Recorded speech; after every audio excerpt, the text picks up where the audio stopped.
ra'iisul wasaaraha xukuumadda federaalka Soomaaliya mudane Xamse Cabdi Barre ayaa dhagax dhigay warshada burka oo tii ugu horeysay nuuceeda oo raashin soo saarta oo ay ganacsato Soomaaliyeed ka hirgeliyaan dalka burburkii kadib. warshada burka Soomaaliyeed oo ay hirgelinayaan ganacsato Soomaaliyeed ayaa waxa ku baxaysa dhismaheeda lacag gaaraysa 37 milyan oo dollarka Mareykanka ah iyadoo si maalinle u soo saari doonta 16,000 oo kiish ama lor taasi oo looga baaqsan doono dhaqaalihii faraha badnaa ee ku bixi jiray burka laga keeno dalka dibadiisa. wax soo saarano oo aan warshadaheeni dib u kicino oo ay shaqooyinka qaban jireen oo waliba si casriyaysan ay qabtaan waa tallaabo wanaagsan oo dhaqaalaha dalka iyo isku filaanshaha dhaqaale ee istiraatiijiga noo ah wax ka qabanaya way marka way mahadsan yihiin maalgashadayaashu wasaaraduna aad iyo aad bay u mahadsan tahay soo dhaweynta ay soo dhaweynayso dadka Soomaaliyeed ee maalgashanaya dhulkooda wax weyn bay ka bedeli doontaa hadii Ilaahay raahdo baahida aan qabno ayadoo oo aan ognahay inta aan soo dhoofsano iyo lacagta adag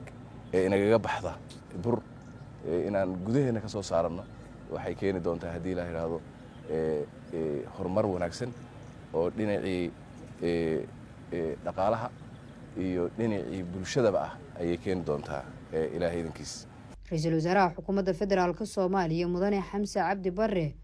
ayaa xusay in cunto yaridu ay tahay dhibaato weyn oo caalamka haysata sida awgeedna ay xukuumaddu dhiirigelinayso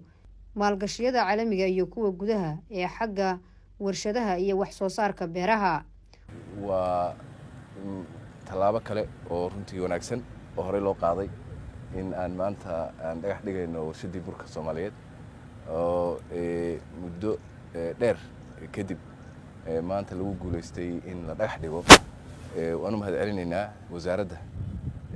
oo runtii aad isugu hawshay iyo ganacsatada Soomaaliyeed ee maalgashanaysa intaba inaan waa tallaabo kale oo runtii wanaagsan oo hore loo qaaday in aan maanta aan dhagax dhigayno warshadii burka Soomaaliyeed oo muddo dheer kadib maanta lagu guuleystay in la dhagax dhigo waanu mahadcelinaynaa wasaaradda oo runtii aad isugu hawshay iyo ganacsatada Soomaaliyeed ee maalgashanaysa intaba marka waan soo dhaweynayaa ganacsatada Soomaaliyeed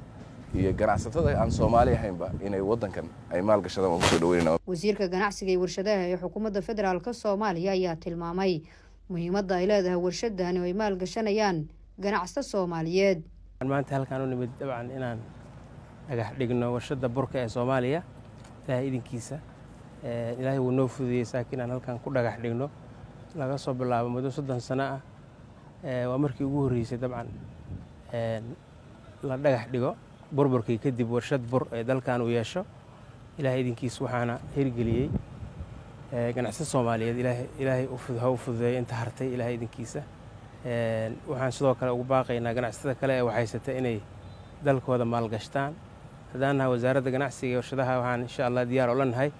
inay maalgashtaan dalka cid walba aan ku qanacno inay maalgashi dalkan ku sameeynaysan waxaan u haynaa dhul ay maalgashtaan hadii Ilaahay yiraahdo aad u mahadsantiin. xukuumadda dan qaran ayaa qorsheynaysa in sanadaha dhow la sameeyo aaga u gaarka ah warshadaha waxaana ra'iisul wasaare Xamse Cabdi Barre ugu baaqay shacabka Soomaaliyeed ee degan xarumaha dawladda inay baneeyaan si loogu adeego dadka Soomaaliyeed. waxaan kaliya oo rabaa inaan ugu baaqo dadka Soomaaliyeed dawladdeeni dib bay u soo noqotay nolosheeni dib bay u soo laabanaysaa si tartiib ah marka si ay adeegyadii loogu talagalay ee loogu qabto waxaan dadka Soomaaliyeed mar kale ugu baaqayaa inay dhammaan xarumihii dawladda ka baxaan u baneeyaan oo ay fursad siiyaan in shaqooyinkii loogu talagalay ay qabtaan xarumahaas inay adeegii guud ee dadka loogu adeegayay in loogu adeego inay awood u siiyaan jaanis hay'adihii mas'uulka ka ahaa in ay horumariyaan xarumahaas oo adeegii loogu talagalay ay u diyaariyaan intaasaan ugu baaqayaa dadka Soomaaliyeed waan ogahay duruufaheena jira laakiin haddana maadaama aan dawladnimadeeni ay dib u soo noolaatay waa laga maarmaan in ay hesho dawladdu xarumaha ay ku shaqeyso gaar ahaan xarumihii ay hore u lahayd dawladdu dhulkeedii inay hesho hay-aduhu inay helaan waa laga maarmaan marka dadkeena ha u diyaar garoobaan tan hadda waa tallaabooyin kala xigi doona insha Allah ayaa xigi doona waxaan rajaynaynaa in aan samayn doono area warshado loogu talagalay oo ganacsatada Soomaaliyeed iyo kuwa caalamiga ah ay insha Allah ay degi doonaan oo la dejin doono oo area warshado kaliya loogu talagalay oo industrial area in la sameeyo oo ka dhex baxsan deegaanka dadku degan yihiin hadii Ilaahay raaco. Nasr Bashiir Cali, warbaahinta qaranka magaalada Muqdisho.